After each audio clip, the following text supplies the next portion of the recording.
Alors aujourd'hui, nous avons notre très cher invité, le prophète Exaucé Guigui Lungu. Bonjour. Qu'est-ce que j'ai fait? Coupé. Du nouveau sur Exaucé Lungu TV. Exaucé Lungu TV, la chaîne qui vous procure la vie en Jésus.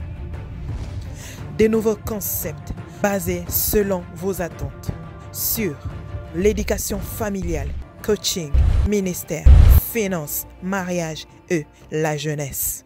Exaucé Lungu TV. Bonjour chers téléspectateurs, soyez les bienvenus sur votre chaîne 100% prophétique, la chaîne Exaucé Lungu TV. Et aujourd'hui, nous sommes avec notre très cher invité, le prophète Exaucé. Bonjour prophète. Bonjour Kétia, que Dieu te bénisse. Amen, qui vous bénisse aussi. Alors aujourd'hui, on voulait aborder un sujet, on s'est inspiré un peu de ce que vous dites souvent, il faut payer les prix, ou des gens n'aiment pas payer les prix. Je le dis souvent. Oui, vous le dites quand même assez souvent. Hein. Ah bon, je ne le savais pas parce qu'il y a des choses qui sortent de nos bouches sans qu'on se rende compte. Ah, nous, justement, on est là pour capturer ce que vous dites et poser des questions à ce sujet. Si tu le dis, j'y crois. Alors aujourd'hui, on voulait vraiment aborder ce thème en disant le prix à payer. Et souvent, quand vous parlez du prix à payer, vous associez ça aussi à votre parcours et vous dites même que les gens aiment l'onction, mais ne se rendent pas compte du prix qu'il y a à payer derrière ça, dans ce parcours-là. Donc aujourd'hui, on voulait aborder ce sujet-là avec vous et on voulait poser des questions en nous cadrant aussi par rapport à des jeunes serviteurs qui aimeraient exercer, qui aiment d'ailleurs l'onction, qui aiment exercer sous la puissance, sous l'onction, mais ils ne connaissent pas le prix qu'il faut payer. Alors aujourd'hui, avec vous, on voulait vraiment déjà commencer par expliquer un peu le fait de travailler sous l'onction. Est-ce que tout le monde doit exercer sous l'onction? Bon, déjà nous devons comprendre, il faut qu'on se mette déjà d'accord, c'est quoi l'onction? Parce qu'il y a déjà un problème par rapport à la compréhension de certains mots ou de certaines phraséologies. L'onction, déjà, c'est une capacité d'accomplir. D'accord.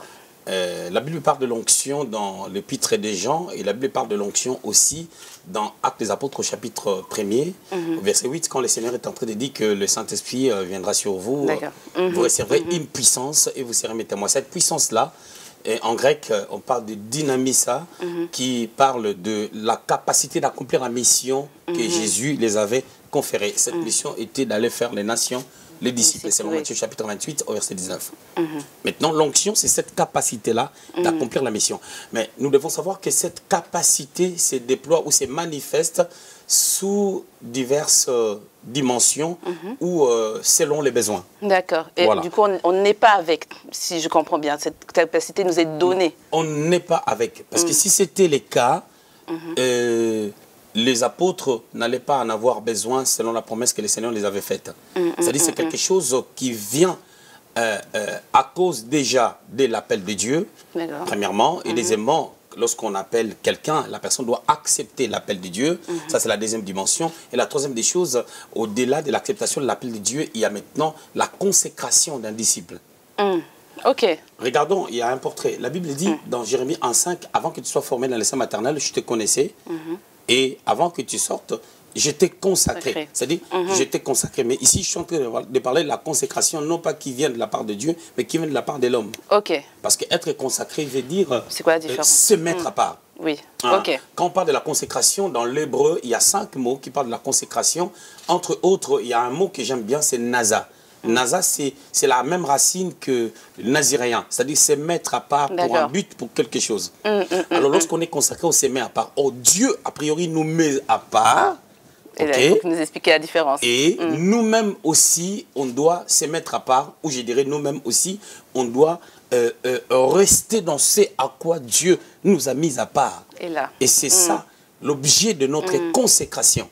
Alors cette consécration influence notre parcours et allume une flamme à nous, nous établit, ça nous amène à avoir une onction. Je ne parle pas encore de l'ordination ministérielle. Je parle déjà de la consécration d'un disciple. Je peux le montrer très bien dans la Bible. Tu peux voir une personne comme Étienne, quand vous lisez Actes au chapitre 6, 1 à 6, on veut choisir les diacres, mais on parle de... Si on peut lire, si ça ne dérange pas. Bien sûr. On va lire juste pour avoir... un bon aperçu par rapport à ce que je voulais dire. On est dans Actes, c'est bien cela?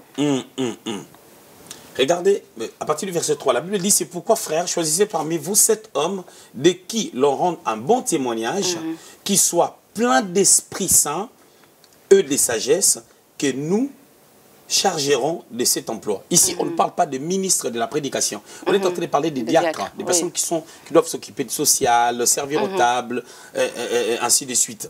Les gens qui doivent prendre soin de la maison de Dieu.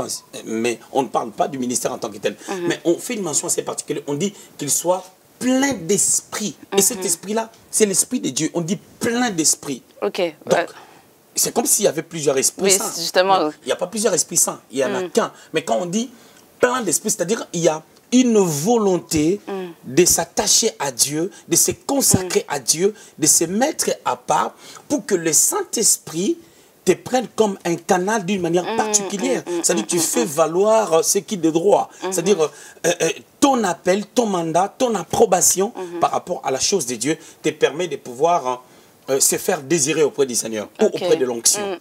La disposition. Oui, la bonne disposition du cœur influence tout dans notre vie. Sans qu'on parle de l'aspect ministériel, tu vas remarquer même, parmi ces gens, il y avait Étienne. Étienne, il y avait Philippe, il y avait aussi Étienne, ainsi que tant d'autres. Mais regardez, lorsqu'on parle d'Étienne, verset 5, on dit, cette proposition plut à toute l'assemblée. Ils élirent Étienne, homme plein de foi et d'Esprit Saint. Tu vois déjà la particularité sur la personne d'Étienne. C'est lui qui s'est levé dans Actes des Apôtres au chapitre 7 afin de pouvoir parler lorsqu'il était mis à mort. Lorsqu'on prend Philippe, c'est lui qui est parti dans la Samarie. Mais les deux n'étaient pas des ministres de Dieu. Mais on voit l'onction du Saint-Esprit. C'est-à-dire une capacité d'accomplir la mission. Ça permet aux gens d'être touchés au travers du service qu'ils pouvaient apporter. C'est d'abord ça.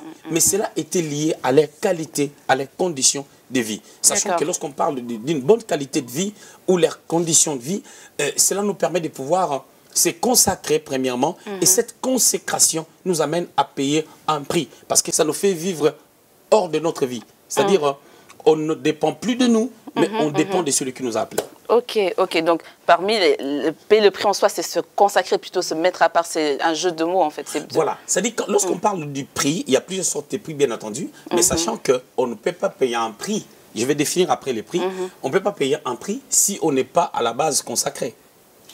Ok, oui. Parce que la consécration te fait quitter un endroit vers un autre. C'est-à-dire la consécration, en d'autres termes, te permet de pouvoir savoir ce que tu dois faire. Or, quand tu sais ce que tu dois faire, c'est là où tu te donnes. Quand j'ai enseigné, à l'église sur les disciples, là, je parlais de les disciples doivent s'adonner. C'est-à-dire se donner à Dieu sans retenue. C'est l'image un peu d'Isaac, la Genèse du chapitre 22, qui se donne à son père, ne sachant pas exactement là où nous allons et qu'est-ce qui va se passer de l'autre côté. Il se laisse. C'est à cette dimension que le prix commence. C'est quoi le prix? Lorsqu'on vend quelque chose, on dit cet iPad est vendu. C'est la valeur à donner en monnaie qui correspond à la valeur qu'on a mis, pour ne pas répéter les mots prix. Sinon, ça ne sera pas une définition. C'est-à-dire, c'est les prix, c'est la valeur qui coûte quelque chose qui est vendu. Et lorsqu'on donne la valeur de la chose, on obtient la chose. C'est-à-dire, le prix à payer doit correspondre à la taille de son appel. Là, c'est basique. Deuxièmement, j'ai dit, le prix à payer doit correspondre à la dimension où on veut atteindre. Donc c'est deux différents aspects en fait. Oui. Parce qu'il arrive des fois, on vit pleinement ce que Dieu aurait souhaité, mais il arrive des fois, on vit au-delà de ce que Dieu aurait souhaité. C'est possible, c'est là? Oui, c'est possible, parce que la femme à la perte de sang, si elle était restée à la maison, Dieu allait rester bon, Jésus allait rester bon, faisant des miracles, mais elle n'allait pas être guérie. Elle est obligée de sortir. Le prix maintenant à payer pour cette femme, c'était quoi? Elle sort de sa maison, ça continue à couler. Quand ça continue à couler, ça l'embête, mais dit je sors quand même. Deuxièmement, il y avait la foule, et surtout qu'on était au temps de la loi, elle était impure, elle ne peut pas s'approcher. Elle prend les risques. Parce que quand tu achètes quelque chose qui coûte cher, tu prends quand même les risques de débourser la somme afin d'avoir la chose, ça te laisse vide. Et c'est ce que cette femme-là a fait. Donc, cette femme a vécu au-delà même de ce que Dieu aurait souhaité. Waouh, d'accord. Donc même dans le parcours de quelqu'un peut payer un prix au-delà, selon sa soif en fait. Quelqu'un peut payer un prix et vivre au-delà de ce qui a été prévu dans sa vie. Mais en fait, quand on voit, justement, on voulait un peu vous ramener en faisant un peu une image des parcours des hommes de Dieu qu'on a pu voir, on voit exercer sous l'onction, ça attire.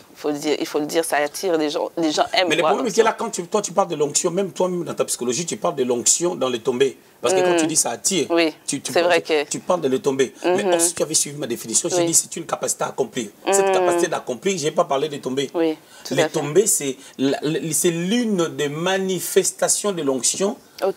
Parmi tant d'autres manifestations de l'onction. Mais la véritable onction et la vraie onction, c'est d'abord la capacité d'accomplir la mission. Quelle est la mission? J'avais dit au début, c'est d'aller faire les nations, les disciples. Donc, si quelqu'un pense que l'onction, c'est de tomber, il fait une erreur. C'est pas une erreur, c'est l'enfantillage. Et c'est l'enfantillage, c'est vraiment une bavure. C'est même pas une faute, c'est une bavure. Donc, l'onction, c'est cette capacité-là qui fait que Pierre s'élève, il commence à parler. Personne n'est tombé. 3000 personnes se sont converties. Acte chapitre 2. Oh, oui. C'est cette force-là qui fait que Pierre était à Joppé. Dieu le parle par une vision extase. Il part chez Corneille. Quand il arrive chez Corneille, il se met seulement à parler. Les gens commencent à parler en langue. Ça, c'est maintenant une manifestation extérieure qui se démarque. Ça touche les gens à parler en langue. Et certainement, parmi ces gens, il y a eu des gens qui sont tombés. Gloire à Dieu. Mais le problème, c'est quoi? Les gens ont été baptisés du Saint-Esprit. Mais la problématique, c'est quoi? Est-ce que ces gens-là, maintenant, qui sont baptisés du Saint-Esprit, est-ce que ça s'arrête là?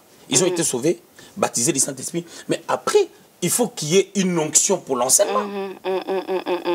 Il faut qu'il y ait une onction pour l'enseignement. L'onction pour l'enseignement, c'est encore une autre particularité. Je te ramène, par exemple, dans Acte chapitre 8, tu vas remarquer que Philippe, il prêche dans la Samarie. Et la ville était impactée par des guérisons, par des miracles, ainsi de suite. Mais Philippe n'avait pas l'onction pour bâtir l'église. Il a fait appel à Pierre et à Jean pour venir bâtir l'église. Acte chapitre 11. Ceux-là qui ont été dispersés, qu'est-ce que la Bible dit? Là où ils sont partis, ils sont arrivés jusqu'à Antioche, ils ont commencé l'église. Quand ils ont commencé l'église, est-ce que les gens sont tombés? Non. Et pourquoi ils ont commencé l'église? Parce que l'onction était sur eux. Mais selon l'explication que vous êtes en train de donner, ça veut dire qu'il faut aussi connaître, dans cette perception, il faut connaître aussi sa capacité, sa catégorie en fait. Non, mais le problème qui est là, l'onction, d'abord, nous devons d'abord redéfinir les choses. Nous devons d'abord comprendre que les gens doivent connaître d'abord c'est quoi l'onction. Tout commence par là. Parce que quand tu connais la valeur de l'onction va commencer même des fois à te surprendre. Mais l'onction va commencer à te surprendre parce que l'onction, j'ai bien dit au début que c'est une capacité d'accomplir. Cette capacité-là, j'avais dit que accomplir des choses ou opère des choses par rapport aux besoins. Et les besoins, c'est Dieu qui connaît le vrai besoin. C'est là que tu remarqueras une prédication qui peut sembler... Toi, un prédicateur peut prêcher, il s'est dit, oh, je vois qu'aujourd'hui, c'était pas terrible. C'est là où tu vas attendre que non, il y a quelqu'un qui était dans la salle qui était complètement touché. Mais c'est ça l'onction.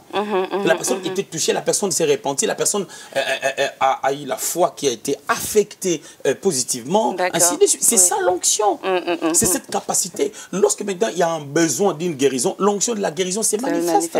L'onction a une certaine pluralité. Il y a l'onction de la prédication, il y a l'onction de l'enseignement, il y a l'onction de l'évangélisation, il y a l'onction de l'exhortation, il y a l'onction prophétique, il y a l'onction de la guérison, il y a l'onction d'opérer les miracles.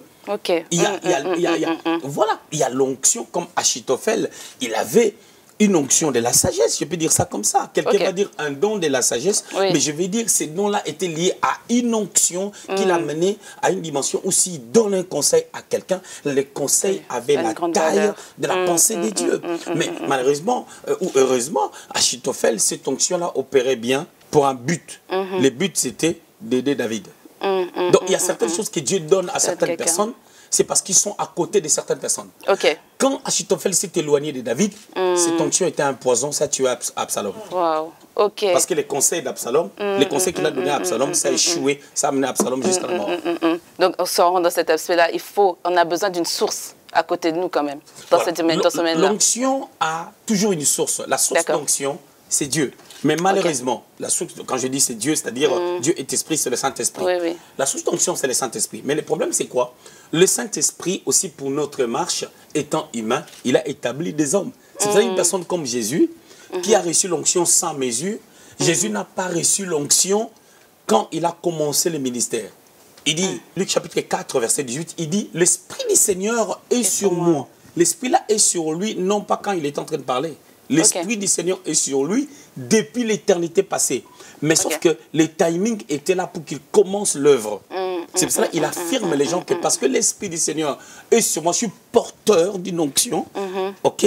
Cette onction m'a mise à part. C'est pour cela qu'il a dit Mawa, veut dire mise à part, pour annoncer la bonne nouvelle aux pauvres. Donc, c'est ça. Il y a des choses qui doivent être redéfinies. Parce que quelqu'un peut tomber sous l'onction du Saint-Esprit sans se convertir.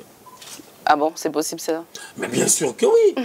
Ok. Mais oui, j'ai vu des gens, j'ai vu plusieurs personnes. J'impose les mains, je lui ai posé les mains. Il a dit, j'ai senti comme si quelqu'un m'a touché dans les jambes. J'ai senti plus mes jambes. J'ai résisté. Après, j'ai pas compris. J'ai dit, je tombe seulement. Donc, j'ai entendu des gens comme ça. Mais après, ces gens-là, on continue à écouter la musique du monde. Ah, et là.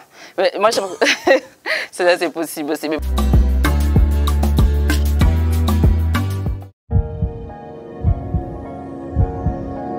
Exaucé Lungu Ministries, votre application désormais disponible sur toutes les plateformes de téléchargement, App Store et Google Play. Retrouvez toutes les prédications du prophète Exaucé, mais aussi Exaucé Lungu Surnaturel, pour booster votre foi à travers des prodiges et miracles qui accompagnent le ministère de l'homme de Dieu.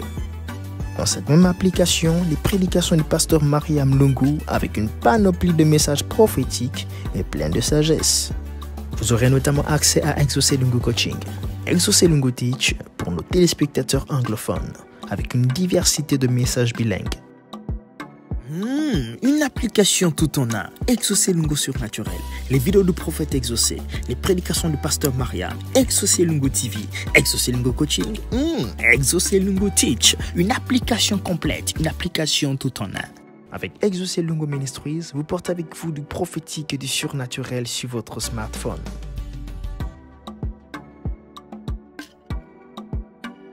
Exaucé Lungu Ministries, une application pour une meilleure croissance en Christ.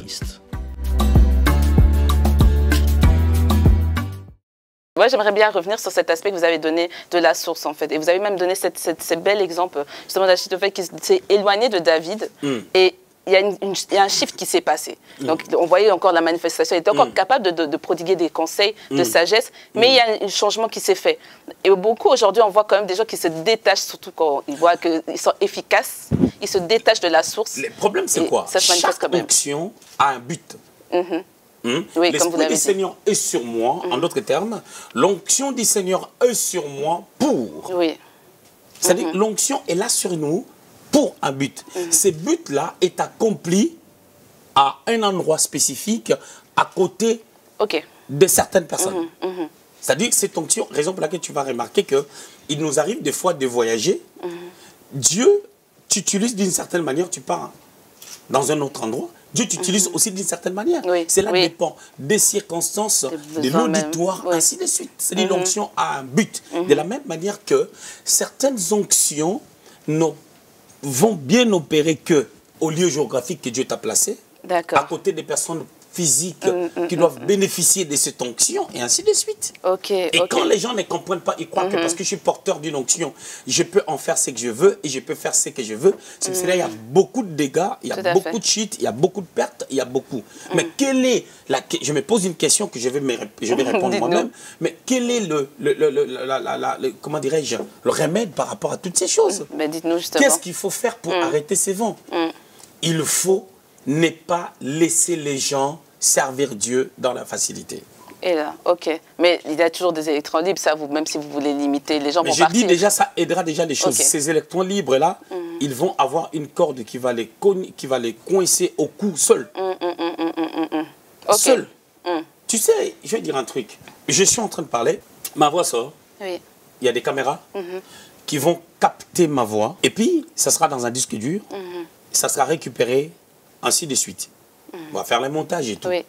Tu sais pourquoi? Pourquoi ces caméras ont la capacité de capter ma voix? Parce qu'il y a des ondes. Parce qu'il y a des molécules. Parce qu'il y a des atomes. Parce qu'il y a des choses que nous ne voyons pas.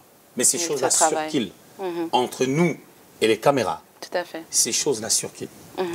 Donc, cela veut dire que si une caméra tombe en panne, au niveau de ces ondes-là, mais tu peux la mettre, pardon, devant nous, ça ne fera rien.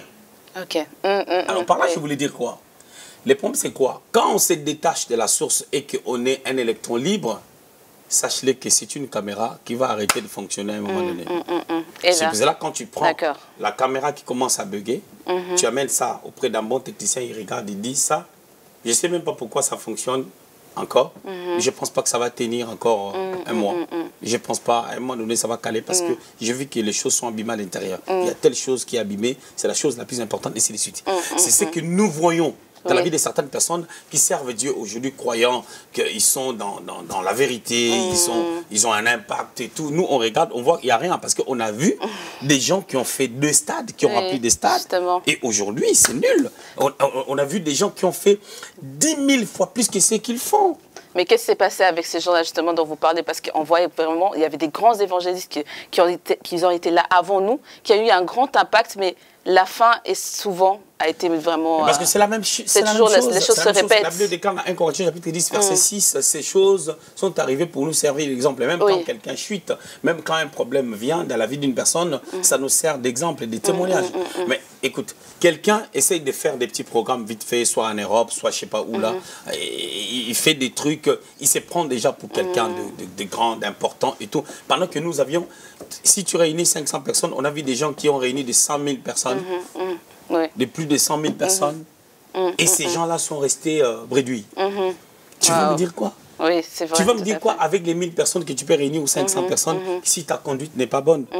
Non, c'est clair. Ou si tu vis en électron libre. D'autres choses que nous voyons aujourd'hui. Tu verras, chaque année, on a un père spirituel. On a un autre père spirituel. Donc, chaque 2 ans, on a un nouveau père spirituel. Parce qu'on va rencontrer quelqu'un qui fleurit dans son ministère, on devient son fils spirituel, ainsi de suite. Toutes ces choses-là, ça nous amène où? Déjà, nous, quand nous regardons comme ça, avec un peu de recul, on s'est dit, ça, c'est des ministères qui vont se cogner devant. Voilà. Mais justement, en voulant retourner un peu sur l'aspect, on a beaucoup parlé de l'onction, mais on voulait aussi retourner un peu sur l'aspect du prix à payer. Donc souvent, vous entendez dire, peut-être vous pourrez me corriger, mais vous dites souvent que les gens n'aiment pas ou ne veulent pas payer le prix. Et à ce niveau-là, on se posait la question, parce que j'ai eu un internaute qui m'a posé la question en me disant, mais le prix à payer, normalement, c'est Dieu qui l'impose. Si on regarde, par exemple, certains parcours dans la Bible, c'est Dieu qui impose un prix à quelqu'un. Comment vous pouvez dire alors que les gens ne veulent pas? Si c'est Dieu qui impose un prix à quelqu'un, comme tu as dit, j'ai dit gloire au Seigneur, Dieu impose un prix à quelqu'un. Mais il faut que Dieu descende maintenant pour commencer à nous prêcher. Il a quelle forme? Dieu, il a quelle forme pour venir nous prêcher ici? Non. Dieu, c'est comme de l'eau. Il prend la forme du vase. Dieu prend la forme de l'homme roi. Dieu prend la forme de ton père spirituel. Dieu prend la forme de ta femme qui peut te conseiller. Dieu prend la forme de ton mari qui peut te conseiller. Dieu prend la forme de toute personne qui peut être un canal de bénédiction. C'est ça. Tu sais, Philippiens chapitre 2, verset 5 dit, et les sentiments qui étaient en Jésus, ayant existé en forme de Dieu, je dirais même que Dieu n'a pas de forme. Dieu n'a pas de forme. C'est une illustration. C'est allégorique. Dieu n'a pas de forme. Dieu est esprit. Jean chapitre 4, verset 24. Dieu est esprit. Dieu est esprit.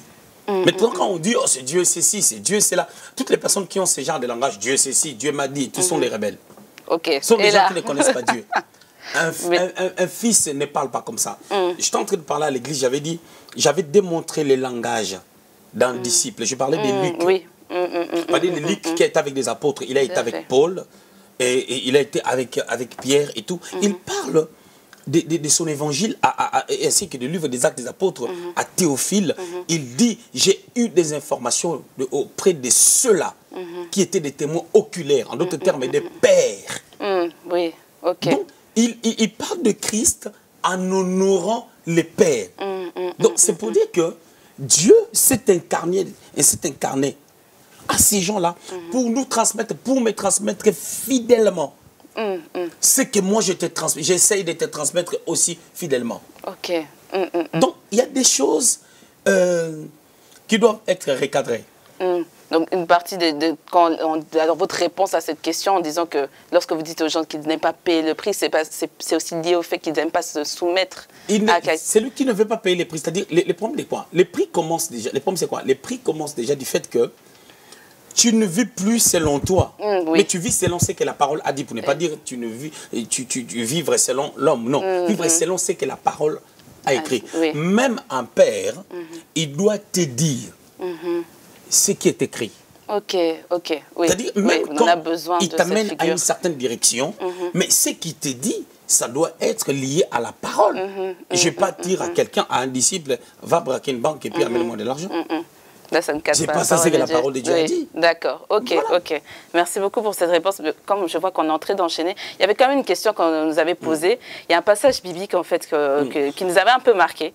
C'est dans Luc 18, 24 à 27, où Jésus fait une parabole. Il explique que c'est même pas une parabole, il explique en fait qu'il est difficile à quelqu'un qui a des richesses de rentrer dans le royaume de Dieu. Et on peut peut-être le lire ensemble dans Luc 18. Verset 24. Et la question, c'était quand même un peu choquant de voir quand même que c'est comme si l'évangile... Oui, vas-y. C'est comme si l'évangile, vous allez me corriger, c'est comme si l'évangile était arrivé. Il est plus facile de quelqu'un qui n'a rien de pouvoir suivre la parole de Dieu, mais en même temps, Dieu souhaite que nous soyons prospères à tous égards. Sachant que la prospérité ne concerne pas que l'argent. On est bien d'accord. Cette pensée est très riche. Ok. Si Il vous faut pouvez savoir nous déjà, éclairer un peu. Jésus est en face de qui? Je l'ai toujours dit que les évangiles, quand on les lit, il y a un portrait à la loi et il y a un portrait à la grâce. Oui. Jésus est en face de qui? Il est en face d'un bon judaïste, d'un bon lecteur de la loi ou pratiquant de la loi, si je peux dire ça comme ça. Pourquoi? Parce que c'était les jeunes hommes riches qui voulaient montrer au Seigneur que lui, il respecte la loi. Or, il est impossible de respecter toute la loi. Déjà, il était trop prétentieux de dire au Seigneur qu'il obéissait à toute la loi parce qu'il y a une seule personne qui a obéi à toute la loi. C'est le Christ. Ok. Wow. Oui. Parce que le Christ est né sous la loi. Selon Galates 4. Il a vécu sous la loi parce que la grâce n'a commencé que dans Actes chapitre 2, il n'était plus là. Mais ça veut dire que Dieu nous a donné la loi, a donné à cette époque la loi, mais savait que personne ne serait capable de pleinement la respecter. C'est raison pour laquelle, en donnant la loi, il a mis les sacerdoces. Parce que les sacerdoces étaient la possibilité de pouvoir demander pardon par la sacrificature, où les sacrificateurs devaient faire son service le matin et le soir. Ça se faisait tous les jours par les sacrificateurs. Et une fois par an, par les souverains sacrificateurs. Hébreux chapitre 9, 2 à 6. Donc, ici, je reviens à ce que je suis en train de dire. Ce type était prétentieux, mais il ne savait pas. Il dit au Seigneur, je respecte toute la loi, pendant que, en respectant toute la loi, il ne pouvait pas se débarrasser de ses biens. Il ne pouvait pas suivre Dieu sans ses biens. Raison pour laquelle Jésus dit, il est difficile aux riches d'entrer au royaume. Il ne voulait pas parler des riches, non, à ceux-là qui sont attachés aux richesses. Ah, d'accord. À ceux-là qui sont attachés aux richesses, automatiquement, un, ils ont un démon qui s'appelle maman. Deux, ils ont un Dieu qui s'appelle maman. Et automatiquement, ils ne peuvent pas adorer Dieu parce qu'ils ont un autre Dieu. Pendant que leur loi disait que tu n'adoreras pas, tu n'auras pas d'autre Dieu de en face, et ils avaient déjà un autre Dieu. Tu n'adoreras que seul Dieu. Je suis dans Exode chapitre 20, versets 3 à 5. Et les premiers commandements, tu ne vas pas avoir d'autre Dieu, tu ne vas pas adorer un autre Dieu. Mais lui, il avait déjà. Il avait déjà un autre Dieu, mais il s'est dit qu'il respecte toute la loi. Il était fake. Raison pour laquelle le Seigneur le fait comprendre que il est difficile aux gens comme toi, attachés aux richesses, d'entrer dans le royaume.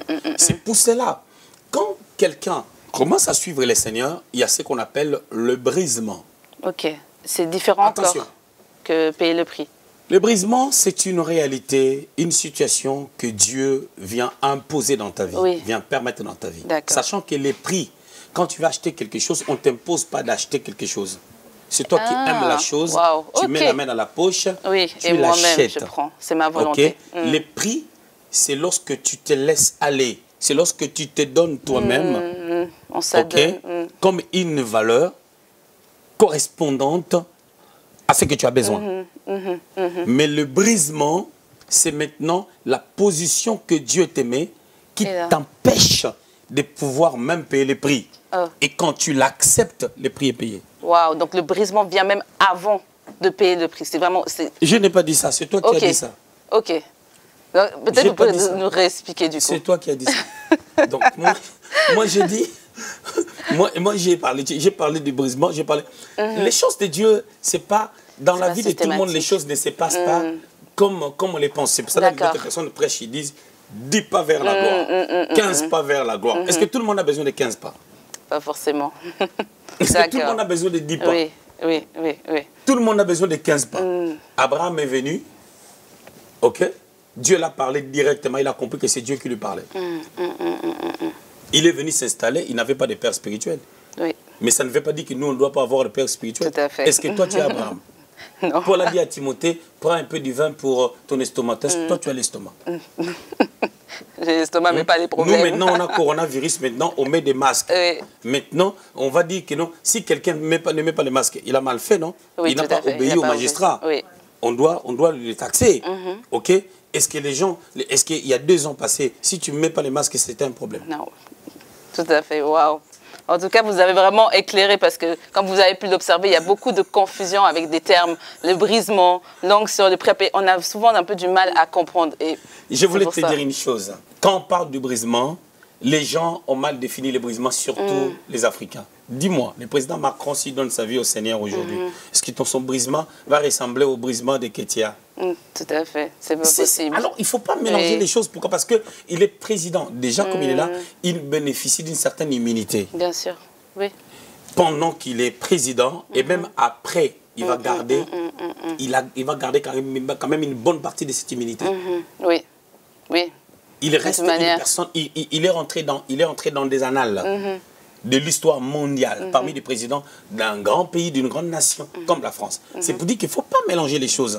Dieu peut briser quelqu'un. Parce que quand on parle de brisement, les gens croient que le brisement, c'est... Tu n'as plus d'argent, tu perds tout, t'es bien. Le brisement, c'est... je me convertis, là, c'est le brisement. Après, à un moment donné, il n'y en aura plus jamais. Mais non. Oh là, ça peut revenir. Mais je te dis un exemple bête. Je vais dire quelque chose, un exemple bête. Moi, j'ai 15 ans de mariage, je n'ai pas d'enfant.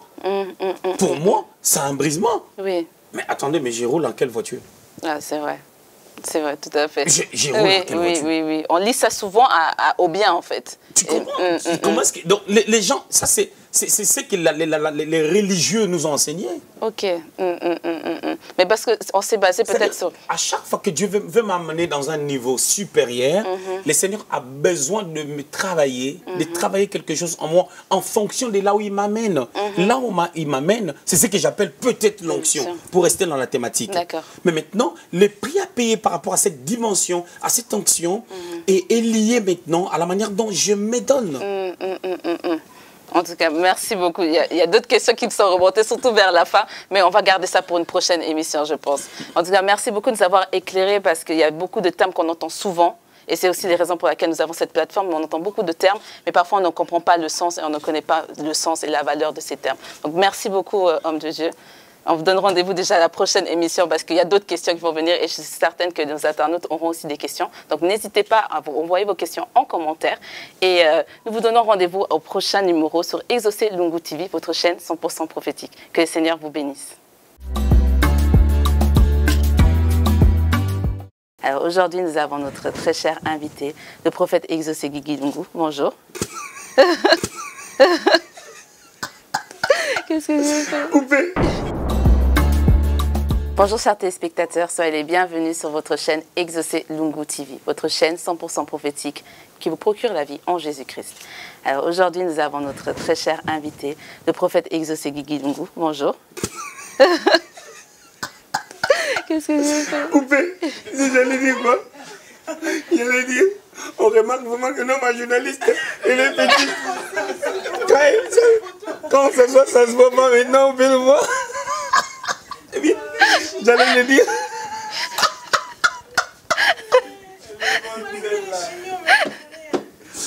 J'ai dit bon. La journaliste, elle me regarde quand même comme ça, malgré qu'elle a les talents, mais bon, elle a l'habitude de toute façon. Son mari est grand, elle a l'habitude, son cou ici a des fers. Elle a des fers ici, elle a l'habitude de regarder tout le monde. C'est quand je me suis retournée, je me suis rendu compte que je suis obligée de lever la tête. Elle-même, hein? Elle-même, elle m'a fait la signalisation.